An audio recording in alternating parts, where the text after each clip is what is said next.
Honestly, this session we're talking kind of just one of kind of maybe some nitty gritty kind of tactical stuff that I observed in the course of being an assistant with the Canadian men's national team, and including with the World Championships. And of course, when you're on staff preparing for a major event like that, you're studying your own team and you're studying what your competition is doing as well. You're it's kind of a problem solving thing, and there's some pretty difficult problems to solve out there in international volleyball. So what these offenses can bring at you from a defensive standpoint is pretty gnarly. So I think a lot of the coaches are trying to figure out the same things. Hey, how do we slow down this guy? How do we slow down this offense? And you rarely come to a clear solution, but if you can get your head around some of the trade-offs and how you have to make some of these decisions, can we put our team in at least a little bit better odds for success? So bring up some slides, and then I got some pretty video heavy. And one thing that I want to do is just be able to respond to Q&A and what questions people have. So I generally have a treasure trove of video that I can at least scroll and bring up. So if I don't have it in the course of the slide, I might be able to retrieve it quickly. So let's get into this here. So I'm going to talk about two main situations that are prevalent in a lot of levels of volleyball, but definitely the highest level of men's volleyball. So that's slowing down the opposite and defending the overloads. So we'll kind of look at those two situations, and then in the course of it, we'll have a couple technical pieces that I'm going to point out. So looking at this, hey, why is slowing down the opposite important, especially in men's volleyball? Okay, well, here you go. All those guys circled in red there are opposites. So this is the top 10 scorers in the World Championship. So, yeah, 8 out of 10 were opposites. So if you don't have a plan for slowing these guys down at this level of men's volleyball, you got no shot. And I think this is true also conceptually at any level of volleyball. How do we deal with a physical attacker? How do we deal with somebody that, they're used to the other team knowing they're getting the ball, and they're used to still scoring in those situations? Okay, what do you do? All right, well, one tactic that is worth looking at is a tactic I call a magnet, and other teams have some different terminology for it, or different hand signal or whatever like that. But it's this idea that if we have a pin attacker, in this case I'm going to say it's the right side, but in some teams that you might play, it might be on the left side. But we're going to put a magnet on this hitter, which means depending on the situation, our middle blocker can step toward that player, but never away from it, depending on what their middle attacker is doing, whether I stay neutral or step towards. But I'm never going to let that other team pull me away from my magnet. And often, in the case of a right side magnet here, the left side blocker is leaving, and my right side blocker is pinching down. So in some ways, that whole block is kind of pinching down towards that dominant hitter. And in some ways, that's kind of common sense, right? Again, we're coaching middle school volleyball here. Maybe it's not that they have a dominant hitter, but they just have one good hitter. And we're going to say, hey, make sure that we get a block up on that player. Even at kind of lower levels of the game, we kind of see this concept. And now it's kind of, we'll take a look at a little bit on how we apply this specifically as we get to some higher levels. So here's what it might look like, just a picture, okay, if we just kind of freeze frame this. So this is Italy on the near side in blue, and it's Cuba on the far side in red. And whatever Italy calls it, it looks an awful lot like, to me, like they're kind of in this magnet situation. So that middle blocker is holding neutral, number 17 there, even though the Cuban middle is running to his right. So Cuba's got a really nice opposite, and they're putting some pressure from the middle away from that opposite. And maybe they're planning on sending him, or maybe they're trying to pull the attention of that Italian block over towards him. So if I got my little spotlight on that. So here's what I mean. Cuba's got this middle over here, and trying to put the Italian block in a bind. We step towards that quick middle attacker, then we're pulling that block away from this strong opposite over here. But Italy is going to choose to keep their middle blocker neutral in the middle of the court. And the left side blocker is already leaving to go get that opposite. Now he's given up any help responsibility in the center of the court. And the right side, in contrast, the right side blocker is pinching down pretty hard. So he's really taken pretty heavy responsibility for multiple attackers here. And then in order to free that left side blocker up to go get that opposite kind of in a one-on-one full lead situation.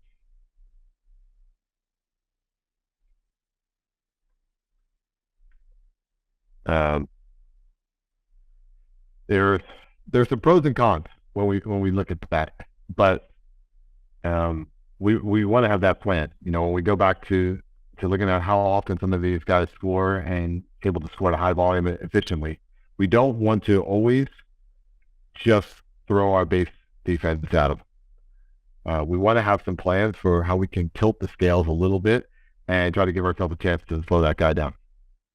And as we do that, there's a couple of considerations. It's where your positioning is and also how your posture is.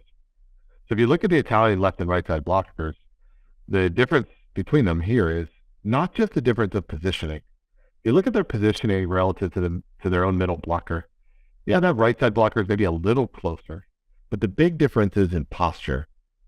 So that right side blocker is in a pretty neutral, balanced posture, more of a read posture.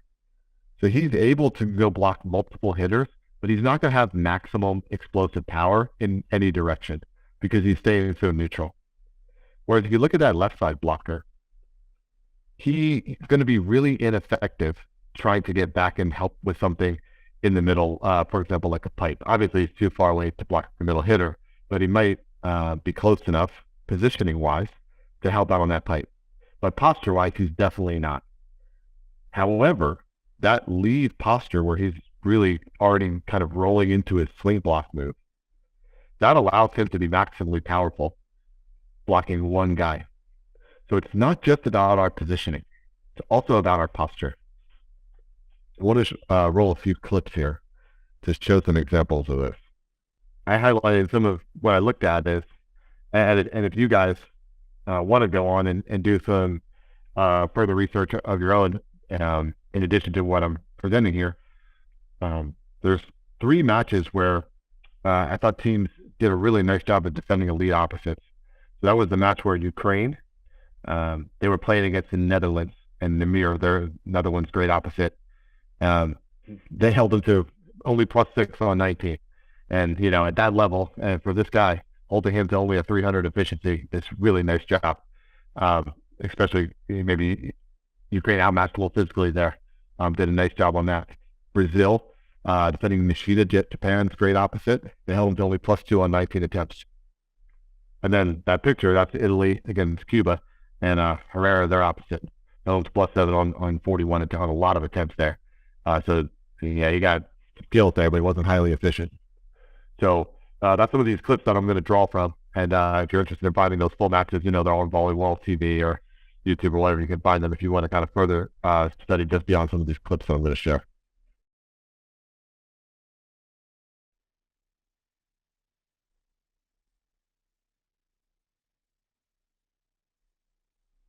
And here's Italy in that magnet against the Cuban opposite. Italy again. I'm going to show the difference between that clip and some others. Let a few of them roll through, and then I'll come back to them. Here's Italy again.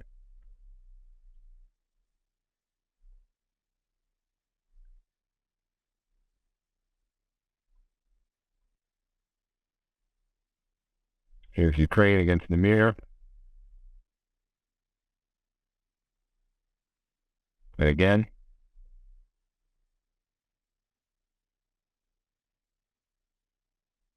One more time. We get one of Brazil, one or two of Brazil in here as well.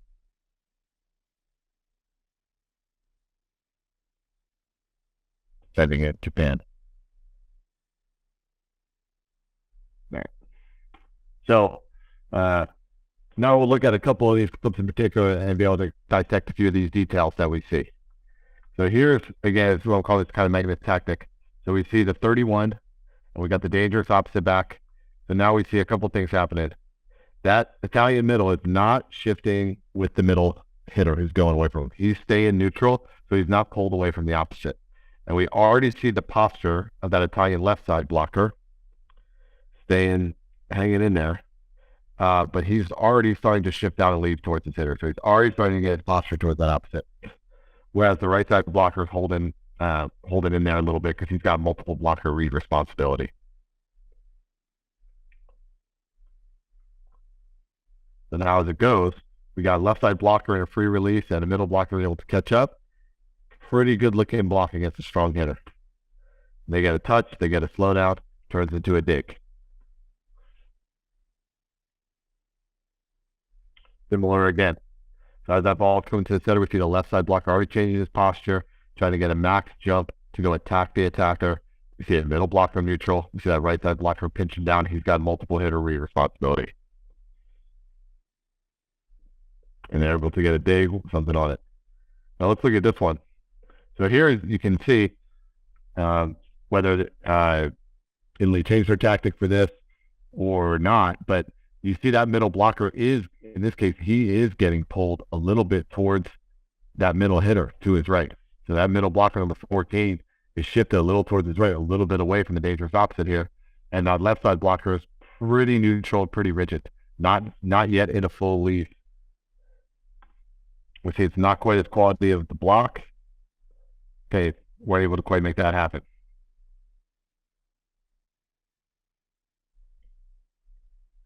That's a pretty good looking block. We force him into a bad shot. Now here, in that same, against that same Turkish team, now we see that Italian middle blocker staying a little bit more neutral. We see that left side blocker leaving. We actually see the right side blocker leaving a bit here too. So they're not showing a ton of respect to that Turkish middle. There's a little bit more focus here, obviously, on the pin hitters. But I like this posture here by the left side blocker. If you have a dangerous opposite, this is a better posture to be in. He's given himself a chance to take a max jump against the hitter who's going to be taking a max jump. And able to get something on it. So I hit her down. At times they send 3 in an out of system situation. Okay, here's kind of this pretty classic tactic here. We see Ukraine doing it against Netherlands. So that left side blocker, he's really getting a dynamic load and lead. So in terms of an individual blocking move, this is a really great move. So that middle blocker staying neutral, and he's got to be able to get maybe a late jump to help out on that middle. I would not just help out, but take a pretty good amount of responsibility on that middle. But he can't get pulled away from this opposite here. Let's just see this again. Let's just leave by the left side blocker. It's a really dynamic move. And he's not going to be able to make such a dynamic move if he has help responsibility in the center of the court.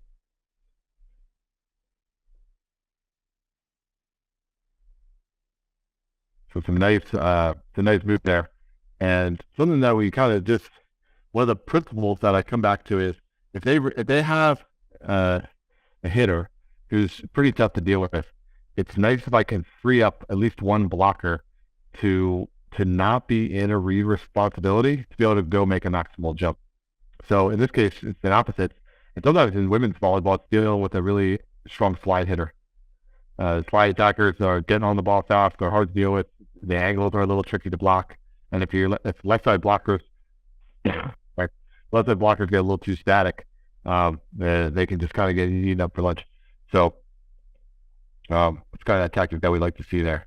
Let's flip back to slides here. Let me go back. Okay. So a couple other things that I like to think about are how we serve. So a couple things in this. In the men's game, if you can eliminate that back row option with the serve, it really makes life easier on that middle blocker. Because now at least we're 3 against 3. The hard part about men's volleyball blocking is often 4-on-3. And this could be the case in the women's games too, with some teams starting to use back row attack more effectively and also can be the case if you have a backer option and there's a front row setter that is a dangerous attacker. So we see a lot of men's teams being able to try to take out that back row attack option with a serve, with a chopping spin serve that's rolling dying short, depending on how they float serve tactically. I mean, if you let libero handle a float serve, you're really in trouble because now you've got all their hitters in a full run up. So if you have a float serve, it's really nice if they can make that back row attacker at least move out of an ideal attacking position, and then at least your block can go 3-on-3 instead of having to go 3-on-4. One thing that we see is that balls that are passed, passers tend to leave the ball on the side of the court where they're passing a bit more. So balls that are passed from zone 1 tend to get passed over a little towards zone 2 a little bit more. And balls that are passed from zone 5 tend to get passed a little bit more towards 3 or 4. Like I said, it's not 100% predictive, but there is a little something to that.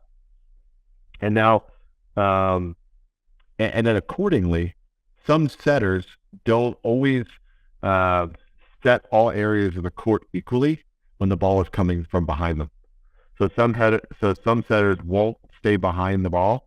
They'll kind of end up getting a little bit over their shoulder, and then they're not as effective setting the outside. This is particularly the case with younger, less developed setters.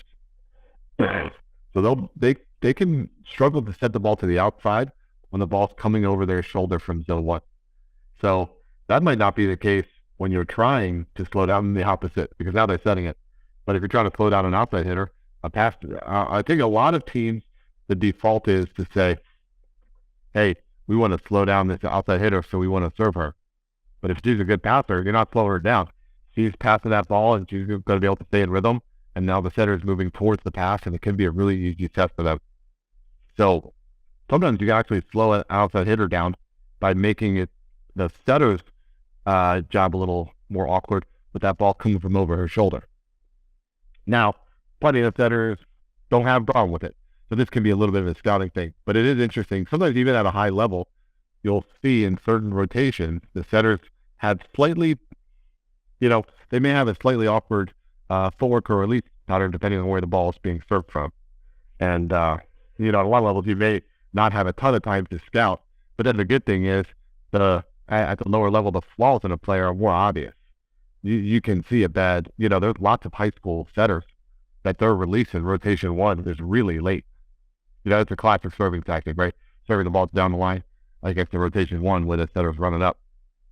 So it's kind of worth just kind of examining that a little bit. Hey, one way to slow down a good attacker is to serve them directly and maybe get them into passing trouble. But another way is to try to slow down the setter's ability to get them the ball. And then when we see one other situation here,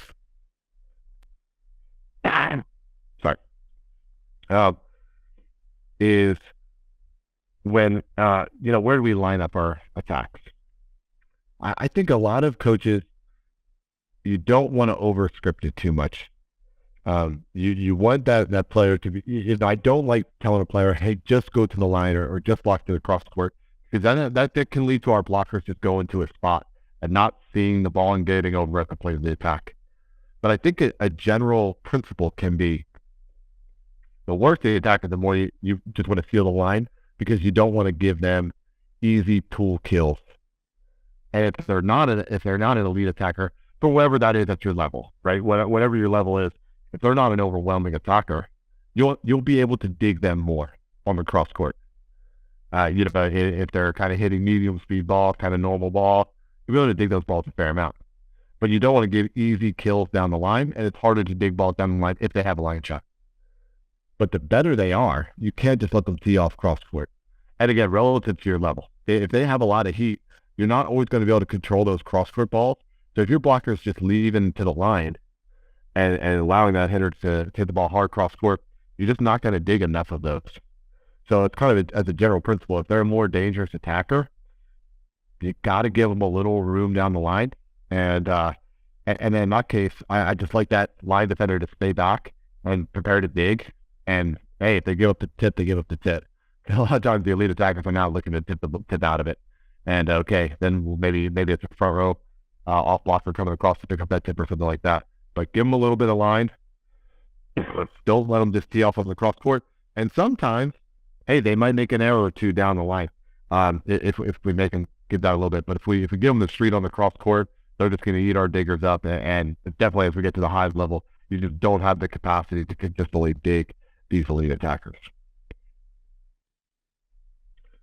Now, this is kind of about that midway portion where I'm going to, or maybe even a little beyond midway, but really took a long time there. And I'm going to kind of shift to this defending the overload.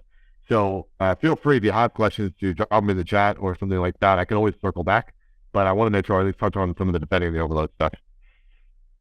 So I have a couple that were submitted ahead of time that I think are relevant here if you want to take a look at those. Perfect, yeah, before we move on, yeah. Yeah, so I think as it relates to slowing down the opposite, this question asks, it was along the lines of serving. So I'd say if you could clarify, if there's a particular zone that when targeted by a server, are there, spots that tend to be more effective in removing that back row option? Yeah, so the easiest way to remove a back row option is to serve that player short. It doesn't have to be super short, but if that player has to move forward, and especially if that player has to put a knee on the ground or something like that to pass the ball, it's very difficult for them to get up off the ground and then get any kind of effective runway. And actually, just in general, you see a lot of setters, and again, as you're scouting, and have the capacity to scout, you can consider trends. A lot of setters just don't set back row attackers after they pass the ball. Okay, great. Yeah, and then I think there's one other in here that I think is kind of relevant to what you've touched on so far. So this is just a question on overall efficiency on opposites or right sides in the women's game. So, you started off showing, those top 8 of those 10 players, being opposites. It's important to be able to slow them down. Do you see that similarly on the women's side, if you follow that?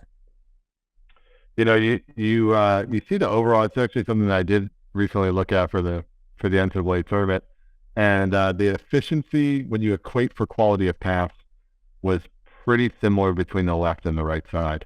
If you look at the overall volume, the highest volume attackers in the tournament were more on the left side, but there were quite a few right sides up there too. So whereas in men's volleyball you see it really skewed towards the opposite, and women's volleyball it's a little bit more even. Oh, great. Yeah, I think those are a couple of the questions that are a bit relevant just in terms of stopping to ask those. Cool. All right, let's hit defend the overload. So the two primary overloads are the 31 go and the quick pick. So by 31, I mean the middle is moving to his left to attack a ball in that gap between your middle blocker and right side attacker. So a 31, a 3, C quick, whatever people are calling that. And then the go, the fast outside attack. So you got basically 2 attackers going towards your right side blocker and putting them in an overload situation. And then quick pick, meaning the middle is going tight to the setter, quick on the setter, like a 1 ball, an A quick. And then that back row attack coming into the center of the court. So that's an overload in your center of the court on your middle blocker. He's a tough to defend. So just kind of a few things. We don't have time to fully unpack everything here, but just some things to think about. As that opponent is trying to play at you, they're looking at your quality of block, and they're kind of saying, hey, there's a weaker blocker. Maybe there's a guy that can't take away as much space, or there's an area one attack. And broadly speaking, teams that have an offensive plan are going to overload, or either going to overload a weak blocker by sending multiple attackers into their zone, or they're going to do the opposite. They're going to isolate that attacker by sending multiple attackers away from that blocker to try to pull your middle blocker away, and then try to just go one-on-one against that. So you want to try to figure out, basically, are they overloading to set into the overload, one of the 2 hitters, or are they using that overload to put pressure on the opposite side of the court to pull some of your block away from a weaker blocker and then go one-on-one at him? Do they run the middle in the overload, or do they like to use the middle as a decoy set over top of it? is the setter a threat? So, yeah, it's always nice when that answer is no, and then you can just defend 4 hitters and not 5. But if you have to defend 5, then you have to have a plan for that. And something that I want to try to think about, and this is gold in men's volleyball if you can find it, and it's a little bit more common in women's volleyball, and you definitely want to know this, is where will they misconnect in the middle? If you have the opportunity to scout a team, even if it's just a little bit, sometimes you can see where they can run their middle well, and where, if they do set it, maybe you can get away with not having to have a super strong block on it, because they're unlikely to connect on it really well, connect and really hit it hard, and maybe you can dig some of those balls. If you're defending a team's middle attack and the only way that you can stop their middle is by full, basically commit blocking, you're just in a lot of trouble, because now you're guessing. And look, a good team on a perfect pass when the setter's in rhythm, okay, like they're going to put you in that situation plenty of times. But I like to look at it as, are there some situations where we feel like we can dig the middle hitter in some of these areas with some degree of success, and that's relative to the level. So if we're talking club girls, being able to dig consistently, that's maybe you could dig them 2 out of 3 times. In men's volleyball, hey, if you can get 1 out of 3, you're feeling good. Okay, so it's just relative to your level. Okay, are there some scenarios? So that could be, hey, as the setter comes off the net, do they still have the ability to connect? If they run a 31, a lot of teams are pretty good if the setter's taking a step forward, kind of shortening the distance of that 31. But if the setter has to step back at all, now a lot of setters will miss that hitter. And so vice versa. So it could just be how the setter moves, could be where the middle's coming from, stuff like that. So if you can identify a scenario where the middle is less threatening, now we can keep our middle blocker in a read, and they don't feel like they have to get up in the air too early, and maybe we can dig some of those balls. So that's something that I'm always looking to look for. All right. So, hey, you got 3 blockers. So it's basically 3 questions.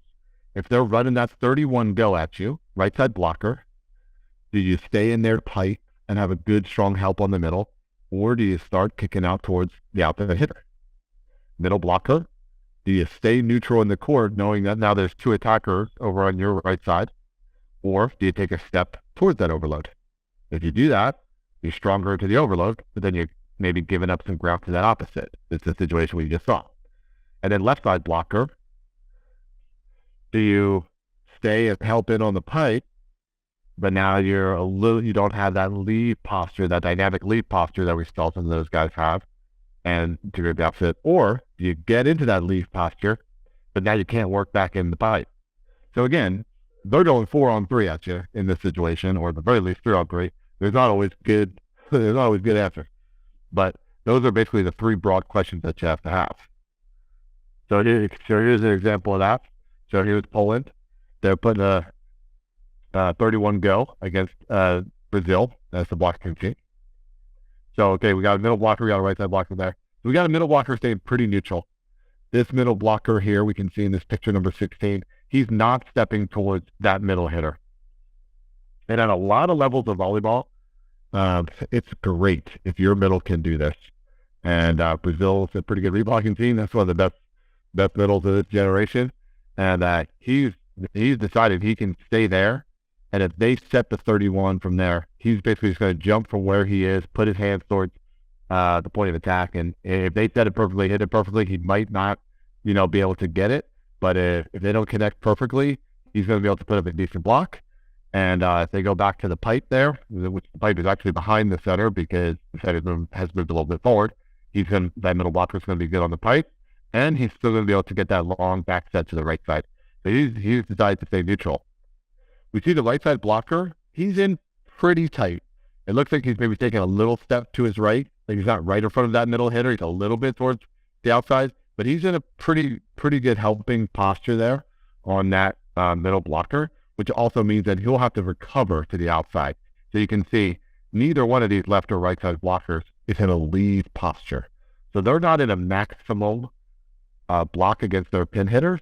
They're going to have to, but they are in a posture to help in the center of the court against the middle of the pipe and then recover to the outside. So, again, you don't have necessarily time. Every situation, considering the strengths of your team and the opponents, is always a little bit different. But that's just one example to kind of walk you through some of the choices that you may be thinking about, depending on the strengths of your team, your blockers, and the strengths of your opponents there. Those are some things you might run into.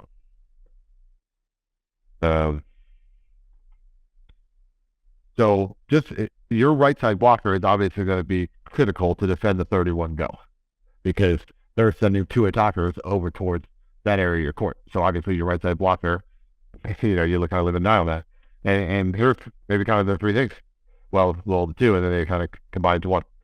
So first of all, the physicality. So if you have a right side blocker that's not very physical, maybe some combination of not being very tall, not being very strong overhead, and not having very jump, then they probably can't slow down that outside with just a little shuffle move. They probably need to be in their lead move, get a full dynamic, whatever their most powerful, most aggressive block move is, in order to have a chance of getting a block on a good outside hitter. So if you have a not very physical outside or right side blocker, they have to be in the lead basically every time. So we had this in the course with the USA national team in the course of our quad, and this was actually some of the differences sometimes between who was setting, because we had a couple physical setters, maybe notably Alicia Glass, now Alicia Glass Childress, who was a very good blocking setter and was very good at staying in to help. And then with just a shuffle move, she had the physicality and also the read and the handwork to still handle an outside hitter with help. But we had some other setters who weren't as physical, so they had to be in the lead almost every time.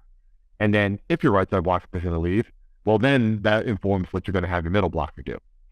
So you have the physicality, but you also have the reading ability. And this is where sometimes you might have that physical, athletic right side player, but maybe they're more raw, maybe they're less experienced, and maybe have the physical capability to do this, but they don't read the game very well. And if you're trying to ask them to read a fast offense, whether the ball is going to the 31 or going to the outside, that slow reaction time takes away their physicality. So you might need to tell that player, hey, you just need to go block that outside hitter and just let them go be physical, go slide on the outside hitter, and then you'll have to deal with the middle in some other way, whether it's by stepping towards them or trying to dig them. And then so the combination of the physicality and the reading is basically how far in that blocker can stay. In an ideal world, you'd love that right side blocker to stay right in front of the middle, be able to read and handle the middle, and also then handle the outside. That'd be awesome. And then whatever their deficiency is, you have to kind of plan your tactics around the deficiencies. And I'll just show a few different of these move types. I'll just go through these real quick. But so kind of a quick three, a shove two, and what's what I call like a backwards crossover. So I'll just real quick show a couple of these. So quick three, or you can even sometimes call it a quick four.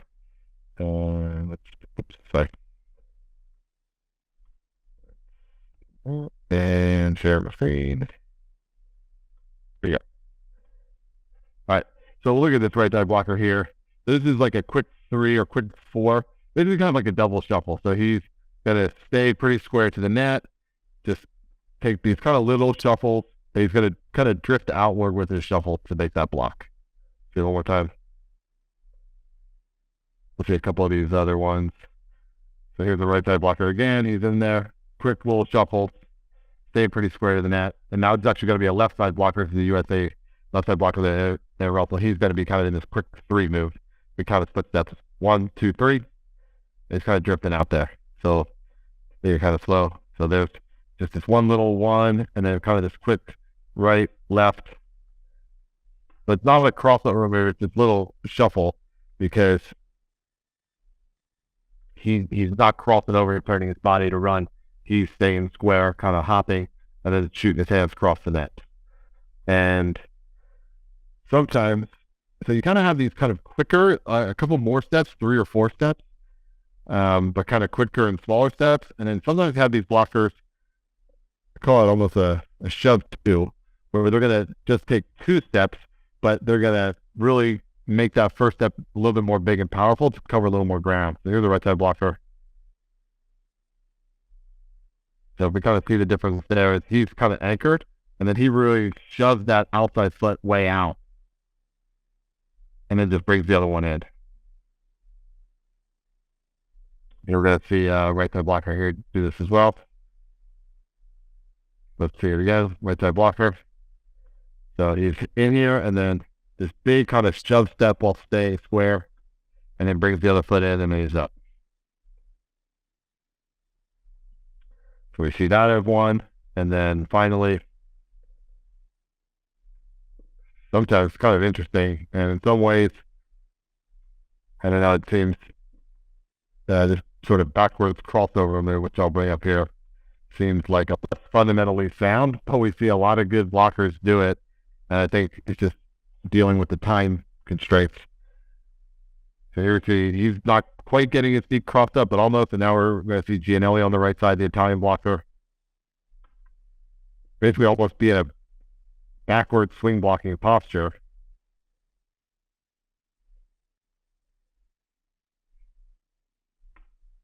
And, you know, that's a little bit more of a dynamic move than that shuffle move where you stay square.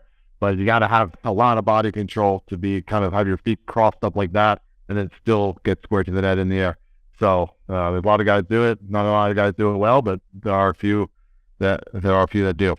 So it was kind of the considerations for making that 31-go move as the right side blocker. And then the middle blockers. Basically, the further away I am from that middle hitter, the more I have to jump towards the hitter. Now, if I close the gap towards that hitter, like by moving as they're moving, then the left is effectively going to block that opposite. So, sometimes they're going to stay and jump where they are. Sometimes they're going to front. And I'll share a couple of videos of that. First of all, let's start with this idea of jumping from where you are. I think it's really pretty powerful. I have something to use.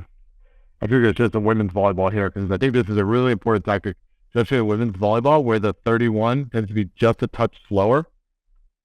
So here's an example of a middle blocker on the other side. And when the ball's set, she's going to just jump from where she is. And let's see another one.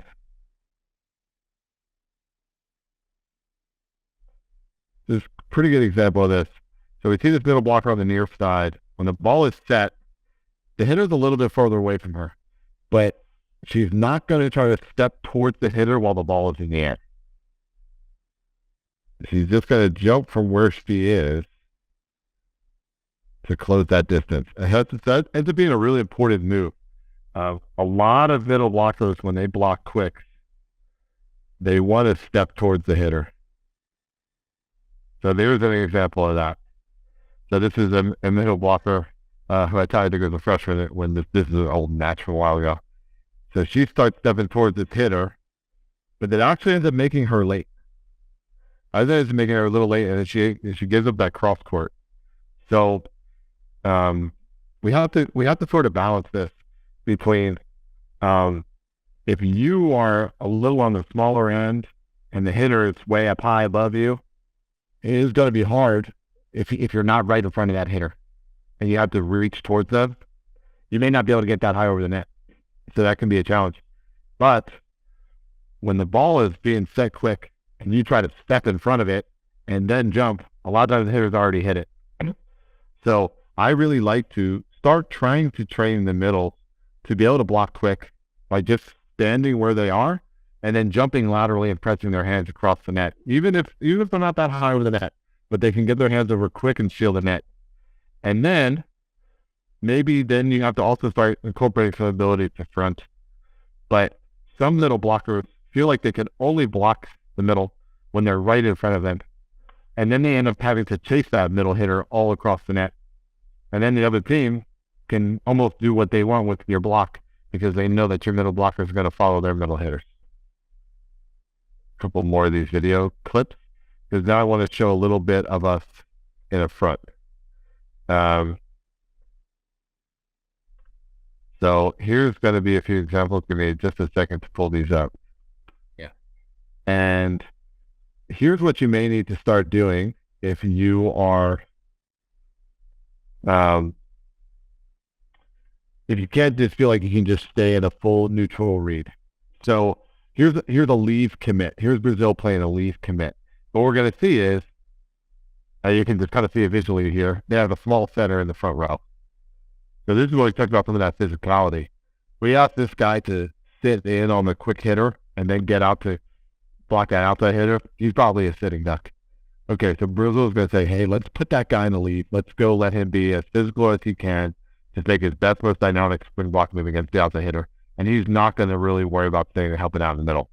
But because he's doing that, now that's a lot to ask the middle to jump from where he is with no help to his right. Then now the middle is going to step towards that 31. So here's this leave commit. Let's see the whole play again here. So that right side blocker is kicking out towards, he's really vacating out towards that. Actually, not really even taking much of a swing move, but he's vacating, and that 31's coming next to him. Here we'll see it again. We're protecting that smaller hitter. Here we see it again. So,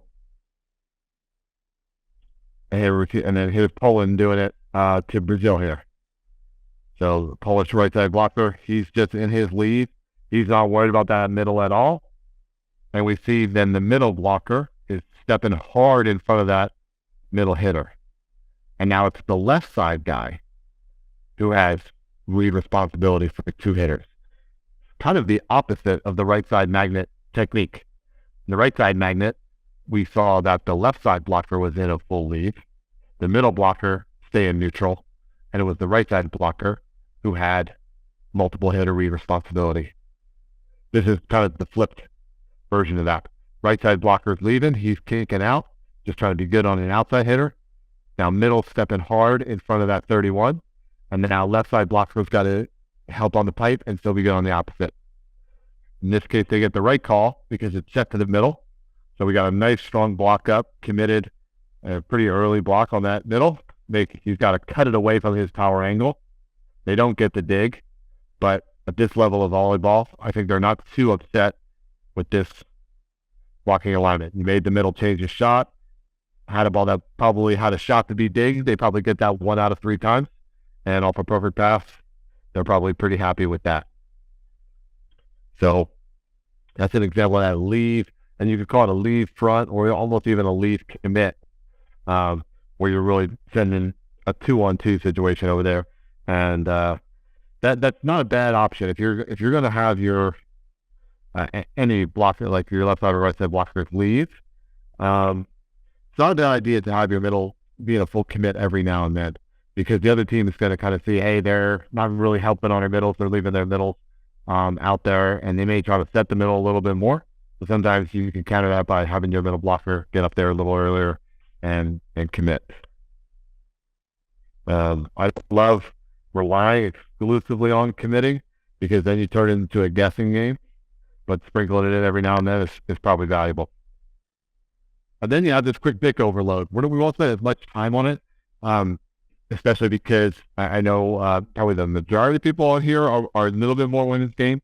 And even the men's game, 31 go is really popular, and definitely women's game, 31 go is more popular than quick pick. But a quick pick is also similar to how you either defend that, or it could be quick in the 2-ball. There's anything where they're trying to overload the center of the court. And the most important thing is, how much are we going to spend on that second attacker? So whether it's this quick pick or a quick at a 2-ball or some kind of combination play in the middle, are they going to set it or not? And a lot of teams, and the lower the level you go, the more the team will have a very clear trend. They'll either always set the quick hitter, and the 2-ball or the pick is more of a diversion, or they'll never set the quick hitter because every chance they have to run the combination hitter, whether it's the big hitter or a 2-ball, they're going to do it. So a little scouting helps. So, but basically, it's what's the threat level? Can you dig that combo hitter, or are they going to bounce that ball, and then you need to get some kind of block up against it? So Um, you can go from that basically kind of standard read tactic, and what they was kind of this 2 versus 3 tactic, um, and that's where we're integrating kind of both those concepts that we saw. Are they less likely to set their left or right side, or the other way, which one they're more likely to set? And whichever one they're less likely to set, can we keep that blocker in a little bit more? Do we have that strong left or right side blocker that's capable of sitting in and helping and maybe still slowing their hitter down? This is one thing where you definitely see this in the club level. And it might be that it's also your best hitter. So otherwise you have that physical hitter who's also a very strong blocker, and if they can sometimes really change a team's ability to set the middle of the court against you, and they're still dynamic enough to recover to their hitter. So the best situation for this that happens all the time, for example, in girls volleyball, is you have a really physical, strong left side attacker, and they don't have a great right side hitter. Maybe the setter doesn't set it a lot, always sets in certain situations. I mean, you can park your left side all the way in next to your middle, and almost daring them to be able to set their right side and hit the ball down the line. Because if they don't set the right side perfectly, and if the right side doesn't take a good approach to hit down the line, you're going to have to hit it cross court anyway. Your outside blocker is going to be able to recover. And the fact that they can park all the way in next to their middle, now they're helping to take away that middle too. And now you're almost your middle blocker, and your right side can almost go 2-on-1 against their outside hitter. So that's a very common situation in club volleyball. As the level gets higher, you can usually not do quite that extreme. But when you look for opportunities where you can have a very physical blocker to pinch depth out, you can do that. And the video I want to show a little bit is Canada, we would call this the Oklahoma tactic. And teams all have different kind of names by this, but basically the left and the right side are both going to leave. And our middle's got to try to take the quick and the bick by himself. So let's, so obviously it's demanding on the middle blocker. But let's see what this looks like by a few different teams doing this here. Oops, sorry. Video. And here we go. Okay, so here we're going to see it in Italy. And they're going against Poland. And you can see the Italian left and right side guys, they're both in that lead posture. They're already starting to kick out. And now this middle blocker, he's got to basically turn this into a guessing game. And all the various experience that he has with some of the scouting, you can see he's kind of already clearing to make his block right now, because he's decided that ball's not going to go to the big hitter based on whatever he knew about this situation and as he's reading it in real life. Because you can see he's already right now, those left and right side blockers are not playing it to help, and he's eliminated the pipe as an option. So now he's just going full on that middle, and he ends up getting them. Okay, here we got USA going against Poland, and we see a similar deal. So you see that left side blocker, how he kicked out early. You see the right side blocker out there, he's leaving early. And the pipe, because this is kind of all the situation, kind of a free ball. Okay, middle's going to decide, is this going to be able to go to the pipe, or is this going to go to the middle hitter? And again, he's not, I wouldn't say this isn't like a full commit. He's kind of reading on this. But just as he's seeing the setter come to the ball, he's got responsibility for both the middle and the pipe hitter, quick in the bick in one. And he's able to make a good read touch and take away that center of the court. Here we see it again with Italy. Okay, he's got the center of the court himself. Here's Poland hitting against Brazil.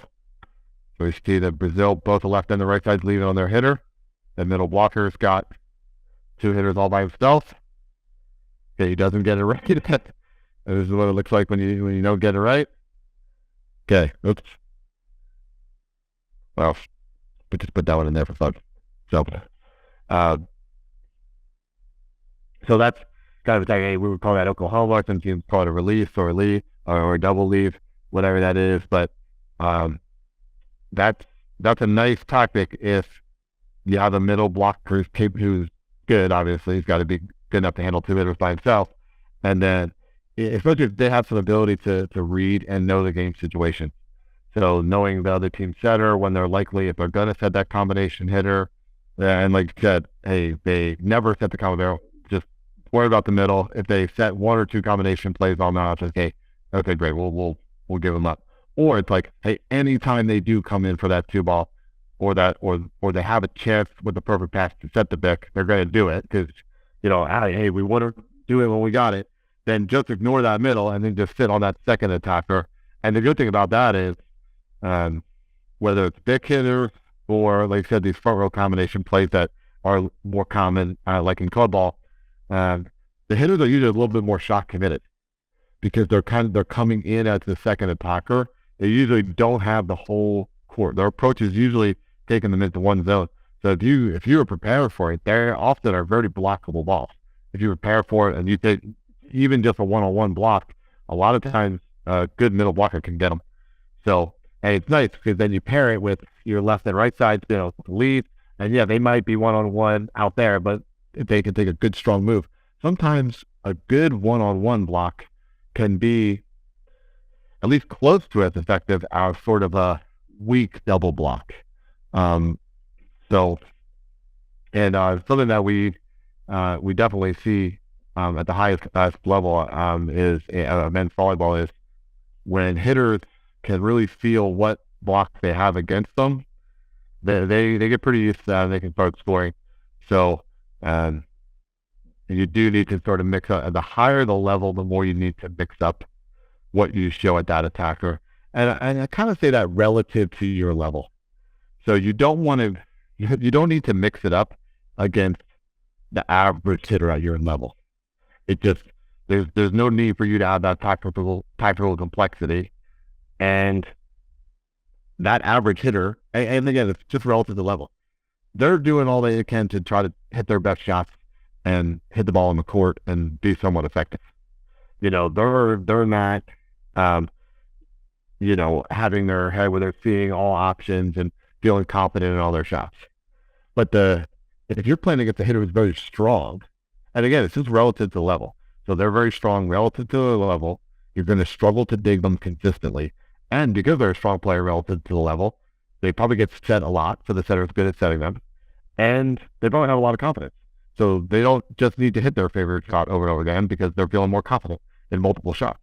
So in that case, you do need to send some different looks at them, whether if it's two hitters, two blockers releasing towards them, or some situations where you can be a full swing block lead, just some of that stuff. So don't use these tactics against every hitter you play against, but it can be valuable to have in your bag when you play against some hitters that you just won't have the capability to dig consistently.